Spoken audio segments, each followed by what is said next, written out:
أعوذ بالله من الشيطان الرجيم. بسم الله الرحمن الرحيم. نحمده ونصلي على رسوله الكريم. উপস্থিত আজকের এই অনুষ্ঠানের সম্মানিত সভাপতি, অত্র মাদ্রাসার সম্মানিত অধ্যক্ষ, উপস্থিত আছেন ঠাকুরগাঁ জেলার ফাজিল এবং কামিল মাদ্রাসার সম্মানিত অধ্যক্ষ, সম্মানিত উপাধ্যক্ষ, সম্মানিত শিক্ষক মন্ডলী, সম্মানিত উপস্থিতি, আসসালামু আলাইকুম ওয়া রাহমাতুল্লাহি ওয়া বারাকাতুহু।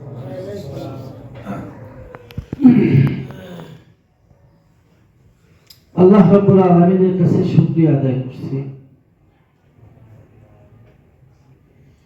প্রতিকূল অবস্থার মধ্যেও আপনাদের সাথে এসে কথা বলার সুযোগ হয়েছে, সেজন্য আমরা সবাই বলি আলহামদুলিল্লাহ।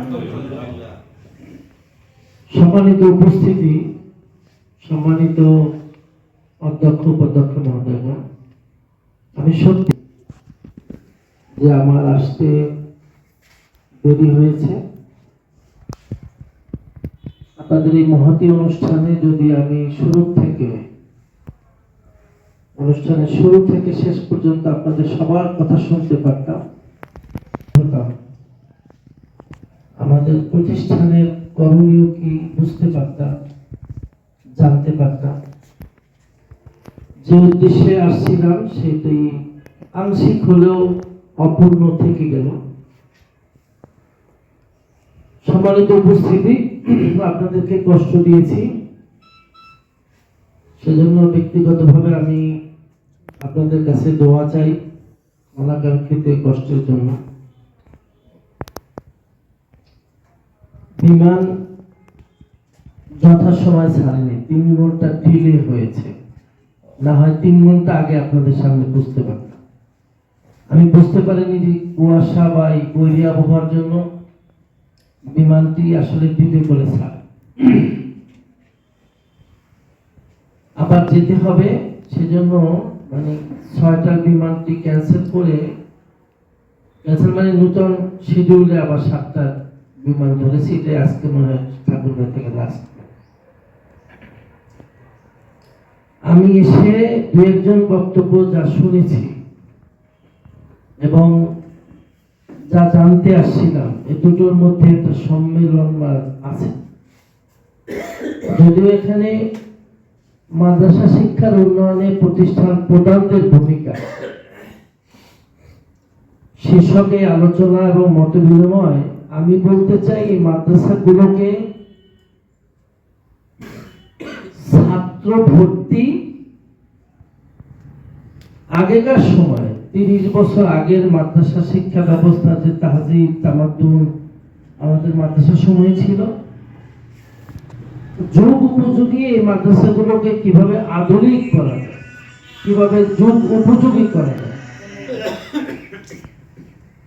এটা আপনাদের কাছে বলতে আসছি এবং আপনাদের কাছ থেকে শুনতে আসছি। সম্মানিত উপস্থিতি, আমি প্রথমেই আল্লাহ রাব্বুল আলামিনের কাছে দোয়া কামনা করি, মাগফিরাত কামনা করি, যারা জুলাই আগস্টে শহীদ হয়েছেন এবং যারা আহত অবস্থায় দিনাতিপাত করছেন। আল্লাহ রাব্বুল আলামিন যারা শহীদ হয়েছেন তাদের যেন জান্নাতের উচ্চ মাকাম দান করেন, যাদের রক্তের উপর দিয়ে বর্তমান বাংলাদেশ আমরা কথা বলতে পারছি। যথার্থই বলেছেন, মাদ্রাসা শিক্ষা ব্যবস্থা আলেম ওলামাদের উপর একটা জুলুম নির্যাতন ছিল। কথা বলতে না দেওয়া, বাক স্বাধীনতা রুদ্ধ করা, প্রয়োজনে অপ্রয়োজনে যে কোনো ভাবে তাদেরকে হেনস্থা করা। আল্লাহ রব্বুল আলামিন মাস্টার মাইন্ড বিধায় আমাদেরকে এই সুযোগটি করে দিয়েছেন। সম্মানিত শিক্ষক মন্ডলী, আমরা দেখেছি জুলাই আগস্টের আন্দোলনে অগ্রভাগে ছিল মাদ্রাসা শিক্ষার্থীরা। প্লিজ অনুগ্রহ করে আপনারা এইটি অ্যাড্রেস করবেন শ্রেণীকক্ষের ছাত্রছাত্রীদের, যে মাদ্রাসা শিক্ষার্থীরা কিন্তু পিছিয়ে দেয়। ইমানি শক্তিতে শক্তিবান হয়ে, ঢাকার একটা চিত্র বলি, তামিল মিল্লাত মাদ্রাসার ছাত্ররা উত্তরায় ব্যারিকেড দিয়েছিল, বিদায় ওইখানে নিহতর সংখ্যা কিন্তু বেশি। এবং ঢাকা আলিয়া মাদ্রাসা ছাত্ররা চালখারপুরে, ঢাকার এই দুই প্রান্তে হতাহত হয়েছে বেশি। 3 নম্বরে ছিল যাত্রাবাড়ি। আমি যেহেতু বাসা ঢাকাতে, আমি সম্ভবত এদিন 3 তারিখ যেদিন মুগ্ধ মারা যায়, ওদিন হসপিটালে যেয়ে দেখি সব তামিল মিল্লাতের ছাত্র। এই কথাটি এজন্য বলেছি যে আসলেই কিন্তু মাদ্রাসা শিক্ষার্থীরা নির্ভয়ে ইমানি শক্তি নিয়ে সেদিন দাঁড়িয়েছিল, বিধায় আজকে এই দেশের এই পরিস্থিতি। সেজন্য আমি আপনাদের কাছে রিকোয়েস্ট করতে চাই, বলতে চাই, এই পরিবেশে আমাদেরকে ইসলামী সমাজ আশা করা উচিত। আমি আপনাদের জ্ঞাতার্থে বলি, আল্লাহ রাব্বুল আলামিন এই প্রথম সম্ভবত একজন ইসলামিক ব্যক্তিত্ব, সত্যিকারই মাদ্রাসার অভিভাবক, আমাদের ভাইস চ্যান্সেলর, ইসলামিক স্কলার, একজন দাঈ আল্লাহ সহ আমরা যারা এখানে আসছি, আমরা দুর্নীতিকে, অপরাধকে, অনাচারকে খোদা হাফেজ দিতে চাই, আপনাদের সহযোগিতা চাই। সম্ভব না? আমি দায়িত্ব পাওয়ার পরে আমাদের যারা সিনিয়র কর্মকর্তা, কন্ট্রোলার, ডাইরেক্টর অফ অ্যাকাউন্টস, যাদের সাথে আপনাদের রিলেশনটা বেশি, প্রিন্সিপাল বা সেন্সিপাল, তোমাদের ডেকে বলেছি যে সকল স্টেক হোল্ডাররা আপনাদের কাছে আসে, তাদের সাথে আপনারা দুর্ব্যবহার করবেন তো আপনারা আর এখানে বেশি দিন কাজ করতে পারবেন। তারা যথাযথ সম্মান না পেলে আপনাদের এখানে কাজ করার অধিকার থাকে। গরিব শিক্ষার্থীদের অর্থায়নে পরিচালিত ইসলামী আরবি বিশ্ববিদ্যালয় অনাচার করার জন্য না। সম্মানিত উপস্থিতি, বলতে চাই আপনাদেরকে, সত্যি ইসলামী আরবি বিশ্ববিদ্যালয় যথাযথ মর্যাদা দিতে পারে না, ব্যর্থ হয়েছে। আমরা চেষ্টা করব আপনাদেরকে পর্যাপ্ত মর্যাদা দিতে। তবে বলতে চাই, দৃষ্টিভঙ্গি পরিবর্তন করতে, আপনাদের চিন্তা চেতনার মধ্যে একটা পরিবর্তন আনতে হবে।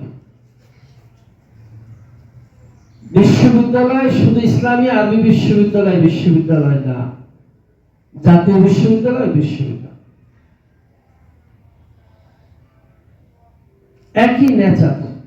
সারা বাংলাদেশের কলেজগুলোর প্রতিনিধিত্ব করে জাতীয় বিশ্ববিদ্যালয়, সারা বাংলাদেশের ফাজিল কামিল মাদ্রাসাগুলোকে নেতৃত্ব দেয় ইসলামী আরবি বিশ্ববিদ্যালয়।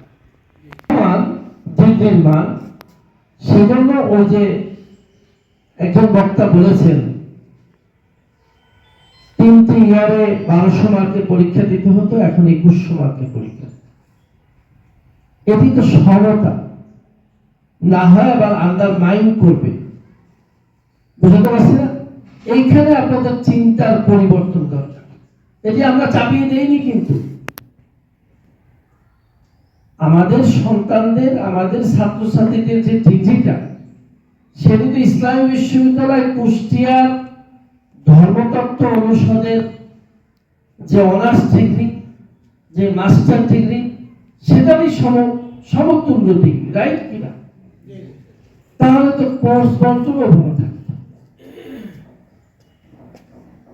উত্তরাঞ্চলে মাদ্রাসার যারা অভিভাবক, মানে আপনারা সত্যি আন্তরিক, আপনাদের যোগ্যতার পাশাপাশি আপনারা অনেক বেশি মুখলেস, ইমানদার। কিন্তু এতদ অঞ্চলে কিন্তু মাদ্রাসার সংখ্যা কম, কম না? দাখিল মাদ্রাসাও সম্ভবত কম, আলিম মাদ্রাসাও সম্ভবত কম, ফাজিল মাদ্রাসাও কম, কামিল মাদ্রাসাও কম,